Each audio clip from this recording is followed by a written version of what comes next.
Assalamu alaikum wa rahmatullahi wa barakatuh.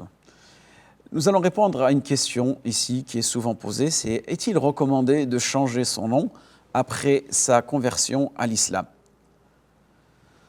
En principe, après s'être converti à l'islam, on garde son nom tel quel, sans changement. Car le changement de nom est une pratique qui n'était pas connue à l'époque des compagnons du prophète sallallahu alayhi wa sallam, puisque nombreux de personnes se convertirent et gardèrent leur nom étranger, même non arabe, sauf s'ils avaient un sens détestable, et alors on les changeait en raison du sens mauvais qu'ils renfermaient. Maintenant, on peut changer son nom si nous respectons différentes conditions, si on se trouve dans des cas spécifiques. On peut changer son nom si le nom affirme que l'on est serviteur ou esclave, abd, de quelqu'un d'autre qu'Allah subhanahu wa ta'ala, ou s'il a une connotation contraire à la foi. Par exemple, le fait de s'appeler Abdul Masih, c'est-à-dire serviteur, l'esclave du Messie, ou bien Abdul Nabi, le serviteur, l'esclave du prophète, ou un nom de son genre, ou bien le fait que son sens contredit la foi, à l'instar de Shenouda, qui signifie le Fils de Dieu, Allah est bien trop élevé et trop pur pour qu'on lui attribue une telle chose. C'est aussi le cas si on porte des noms ou attributs qui sont réservés exclusivement à Allah subhanahu wa ta'ala, notamment si on attribue à l'être humain une chose qui est une spécificité d'Allah subhanahu wa ta'ala, comme le fait de s'appeler le roi des rois, et toute expression de ce type. Deuxième cas, si le nom fait allusion à quelque chose de sale et de mauvais que les personnes normales et saines réprouvent. Or, Allah subhanahu wa ta'ala nous a interdit les mauvaises choses en matière de nourriture, de boissons et dans tous les domaines de la vie. Aussi convient-il, une fois le musulman, de ne pas porter un nom dont la signification est mauvaise, comme Allah subhanahu wa ta'ala dit, quel détestable nom que celui de Fousouk, c'est-à-dire perversité, transgression, immoralité, irréligiosité. Alors qu'on est croyant, c'est-à-dire quel mauvais sobriquet que celui qui évoque le manque de religion alors que la personne ainsi injuriée est croyante.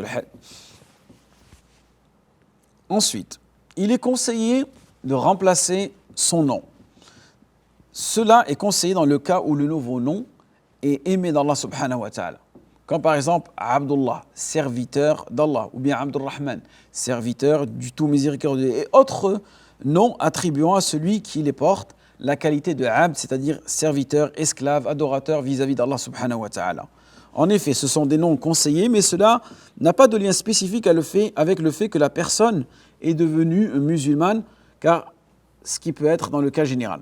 Ensuite, il est permis de changer son nom dans tous les cas, même sans motif, comme par exemple changer son nom qui est en une certaine langue ou en un autre, en langue arabe même, mais cela ne revêt pas un caractère recommandé et n'est pas en lien avec la conversion à l'islam.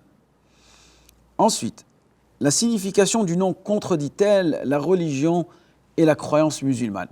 Alors, cela peut être dans ce cas-là, si c'est oui.